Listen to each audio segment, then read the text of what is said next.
Живое наследие крымско-татарского народа. Орнаментальное искусство. Так называлась лекция, которая прошла в библиотеке имени Гаспринского. Своими знаниями делилась этнограф и исследователь Ульвие Аблаева. Сначала надо выучить и хорошо знать традиционную культуру. И только потом, тогда, когда ты уже ее знаешь, только потом уже развивать. Если ты не знаешь своих истоков, можно уйти в такие, скажем, дебри и дали, что оттуда не выберешься. И последующие поколения будут говорить, что вот это тоже, вот это вот наш кусок, совершенно неверный, какой-то миксовый, но вот это вот наше, и развиваем то, что вот это миксовое. Это неправильно. На 1,5 часа гости погрузились в экскурс по истории декоративно-прикладного искусства крымских татар. Было много-много ремесел, было много разных, да, там декоративно-прикладное, вот разные направления. Но, наверное, наиболее, можно сказать, удачно, да, что более-менее еще сохраняется вышивка. Там Зулейха Бекирова преподавала 90-е годы, да, передавала да, свои знания ученикам. Вот то, что не другие ремесла, а вот это, ну, немного ювелирное искусство благодаря Айдерова Асанову.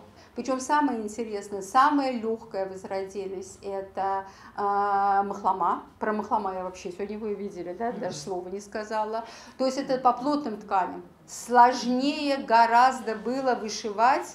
Самое сложное, невероятно сложное, это уникальное совершенно татар и шлеме.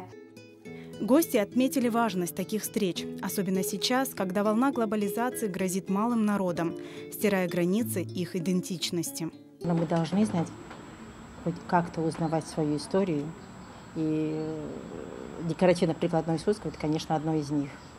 Я просто поняла, что я ничего не знаю толком. Вот. По этой теме, то есть и по этой вышивке, я знаю, что вышивали вот сейчас фесы, там, марамалар, а чтобы настолько глубоко настолько это было все красиво. Для меня это было вообще открытие, конечно, сегодня.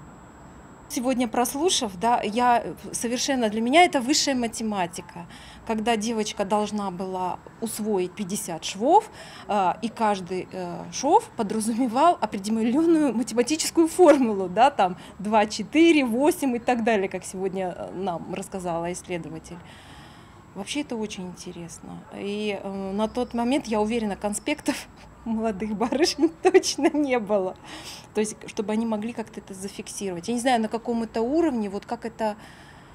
Возможно, это какой-то код, который закладывался, да, и как это происходило, как они это запоминали, для меня это загадка, вот честно. Декоративно-прикладное искусство крымских татар уникально. Неповторимо и красной нитью связывает прошлое и будущее народа. Главная задача, считают исследователи, не только сохранение и возрождение, но и изучение национальной культуры. Без мусульман халқы оларақ, Хурана yazılmış, что вы должны изучать и знать всегда, то я в этом убеждена. Надо знать обязательно. У нас, к сожалению, это беда нашего народа, беда нашей культуры, что мы многого не знаем о своей культуре. Это огромное поле. У нас очень мало исследователей, к сожалению, которые бы этим занимались. Это большая беда нашего народа.